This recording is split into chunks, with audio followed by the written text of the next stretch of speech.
In 1932, Australia deployed soldiers armed with Lewis guns against 20,000 emus, a real military operation against flightless birds.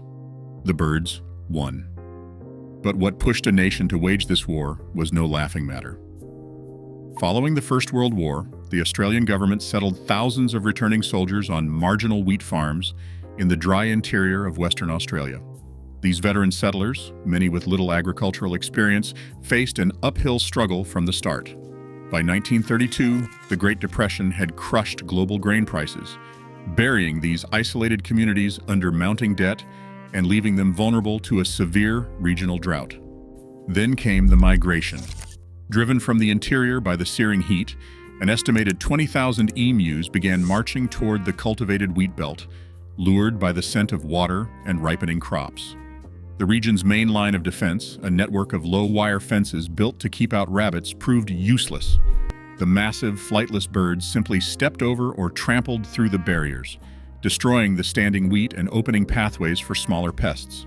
Ruined and desperate, the former soldier farmers drafted urgent petitions, expecting their government to defend the land they had been promised. Western Australian Premier Sir James Mitchell championed the farmers' cause, prompting Federal Defence Minister Sir George Pearce to authorize a military intervention. What officials formerly classed as a minor pest control operation quickly took on the gravity of a national defense campaign. The government assigned Major G.P.W. Meredith, a seasoned artillery officer, to lead a small detachment from the Royal Australian Artillery. Armed with 2 Lewis light machine guns and 10,000 rounds of .303 ammunition, Meredith's unit prepared to deploy. The Lewis gun, designed for the Western Front, was built to deliver sustained, devastating firepower rather than manage wildlife. Yet, officials assumed this sheer military force would quickly resolve the agricultural crisis, unwittingly setting the stage for what the public would soon brand the Emu War. The military planned for a standard tactical confrontation, but they quickly discovered their opponent refused to fight like a traditional army. Emus are native Australian wildlife with significant cultural importance in Aboriginal traditions, but to Meredith, they presented an operational puzzle. Traveling at speeds of up to 50 kilometers per hour, the birds possessed an open country endurance that easily wore down pursuit. Unlike human infantry, emus do not march in tight formations. Their groups are loose and temporary. Under pressure, they instantly fragmented into tiny, chaotic units, scattering across the wheat fields.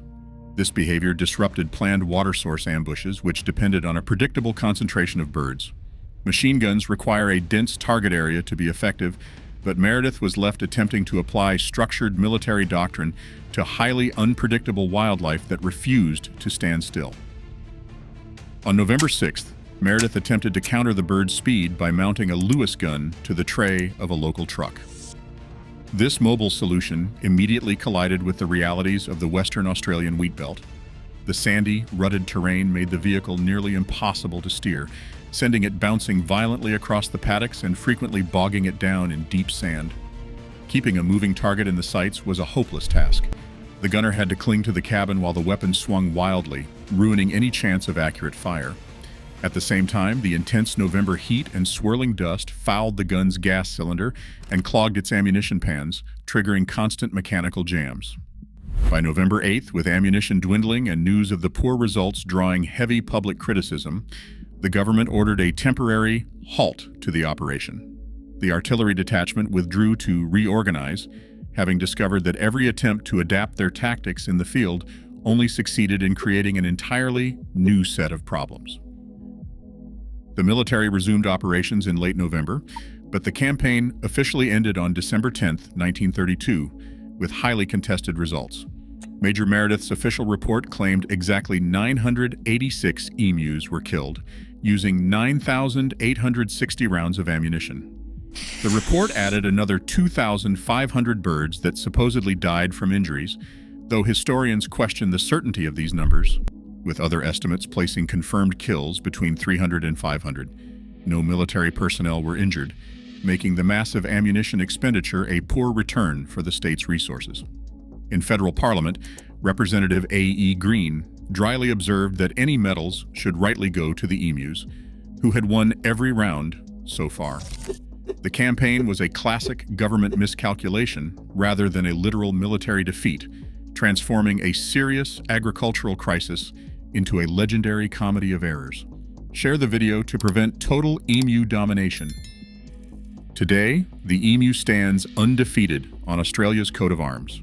It remains a hilarious, permanent reminder that when humanity wages war on nature, nature always wins.